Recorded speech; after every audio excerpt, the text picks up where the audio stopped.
In today's video, I'll teach you guys how you can fix no sounds on your games on iPhone. Now before we start, if you are new to our channel, head down below and hit the subscribe button so you don't miss out on our future videos. Also press the bell icon so you get notified when we release our new videos. Now let us begin. So the problem is really simple and it's really easy to fix, and you might not know this if you're a new iPhone user.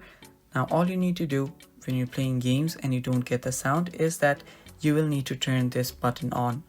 Now you will see the silent button on the side of your iPhone. Now you just need to push it up and just make it look like this. Now you can see the left one it's turned off, that is it's on silent mode, and the above one, that is on the right one, is your phone being on your not on silent mode. So after you do that, you will have sound on your games again. And yeah, that is basically it, guys. Thank you for watching. Stay tuned for more, and bye bye, take care.